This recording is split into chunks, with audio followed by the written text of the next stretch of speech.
پینے والا اور میٹھا اور دوسرا کھارا اور کڑوا. اور دونوں کے بیچ اللہ نے ایک برزخ بنایا ہے, بنا دکھنے والا ایک ویل, ایک پردہ. عربی میں لفظ برزخ, برزخ کے معنی پردہ. جس طریقے سے انسان مرتا ہے اور واپس سے قیامت میں اٹھنے کے پہلے ہم کہتے ہیں برزخ میں ہے, انسین, جو دیکھے نہیں جا سکتا ہے وہ زندگی. قرآن میں کہا گیا برزخ, نہ دیکھے جانے والا پردہ. قرآن میں پھر سے اس کا ذکر ہے سورہ رحمان میں, سورہ نمبر 55 آیت نمبر 19 اور 20 میں, جو آج ہمارے ننھے سے قاری نے اس کی تلاوت کی. مرج البحرین یلتقیان بینہما برزخ یلابیان, کہ اللہ سبحانہ و تعالیٰ نے دو قسم کے پانی بنائے جو آپس میں ملتے ہیں, لیکن ان کے درمیان ایک برزخ ہے, ان کے درمیان ایک پردہ ہے.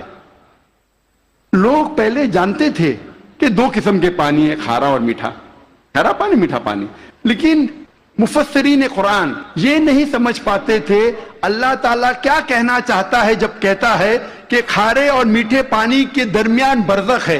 پانی آپس میں ملتا ہے لیکن یہ ایک دوسرے سے گھل مل نہیں سکتا. کھارا پانی اور میٹھا پانی ملتا ہے لیکن ان کے درمیان برزخ ہے, تاکہ ایک پانی دوسرے پانی میں مل نہیں سکے. مفسر قرآن یہ سمجھ نہیں پاتے تھے اللہ تعالیٰ کیا فرمانا چاہتا ہے. آج جو سائنس ترقی کرنے کے بعد اور علم بحر کے بارے میں ہم آج اور جانتے ہیں, جو پروفیسر ہے جو یو ایس اے کے مشہور ماہر ہے علم بحر میں, یہ سائنٹسٹ نے کہا اس کے معنی ہے آج ہم جانتے ہیں کہ جب بھی میٹھا پانی کھارے پانی میں جاتا ہے, بہتا ہے, وہ میٹھا پانی اپنی مٹھاس کو کھو دیتا ہے اور کھارا بن جاتا ہے, اور اس کے درمیان there is a transitional homogenizing area, جو عربی میں قرآن میں لکھا ہے برزخ, ایک پردہ. آج جو سائنس نے جانا, قرآن مجید نے 1400 سال پہلے لکھا کہ کھارے اور میٹھے پانی کے درمیان ہے ایک پردہ. یہ پانی ملتا ہے لیکن آپس میں گھل مل نہیں سکتا. They meet but they do not mix. اور سب سے بہترین مثال جو ہم آنکھ سے دیکھ سکتے ہیں وہ ساؤتھ افریقہ میں, in the southern part, in the Cape area, دونوں کھارا اور میٹھا پانی ملتا ہے. ہم دیکھ سکتے, ہم یہ بھی دیکھتے ہیں کہ دونوں پانی کا رنگ الگ ہے. یہ مثال ہم ایجپٹ, مصر میں بھی دیکھ سکتے ہیں, جب river Nile flows into the Mediterranean sea. River Nile بہتی ہے میڈیٹرینین سی میں. اور سب سے بہترین مثال ہے گلف سٹریم, جو ہزاروں میلوں تک چلتی ہے. گلف سٹریم شروع ہوتی ہے گلف آف میکسیکو میں, نارتھ ورڈ جاتی ہے towards the east coast of North America, پھر جاتی ہے eastward towards the west coast of Europe.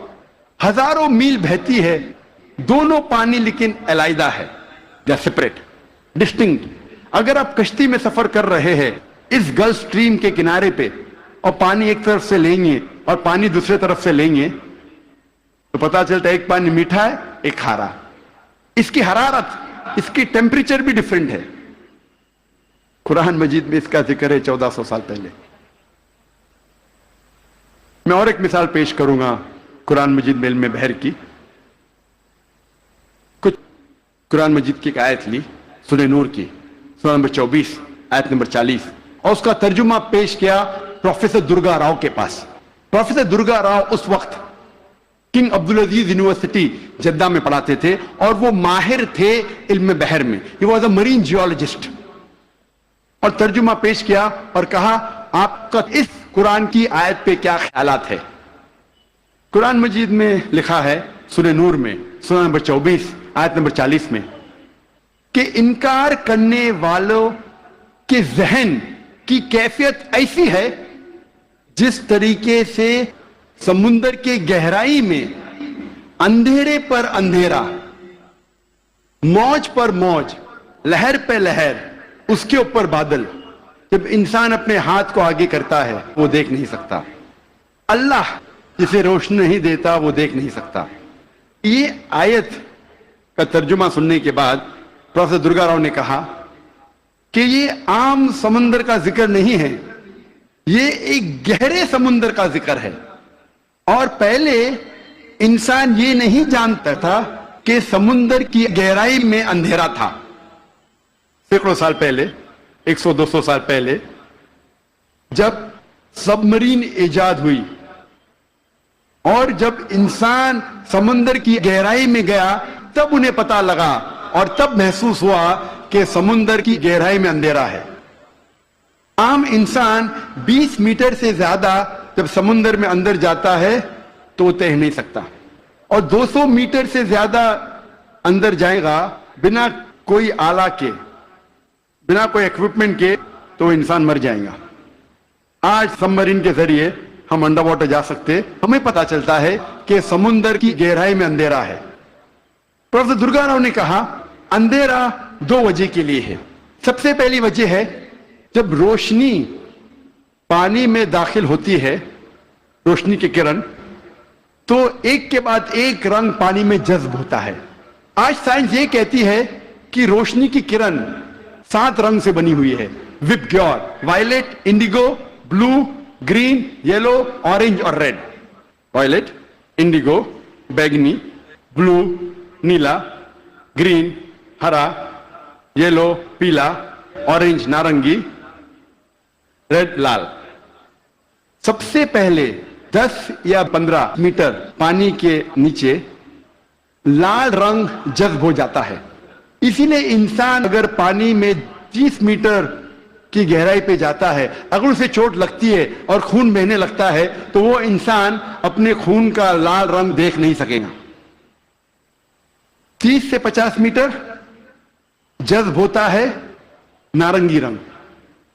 50 سے 100 میٹر کے درمیان پانی کے نیچے جذب ہوتا ہے پیلا رنگ. 100 سے 200 میٹر کے درمیان جذب ہوتا ہے ہرا رنگ. اور 200 میٹر کے بعد پانی کے نیچے جذب ہوتا ہے نیلا رنگ، اور اس کے نیچے پورا اندھیرا ہے.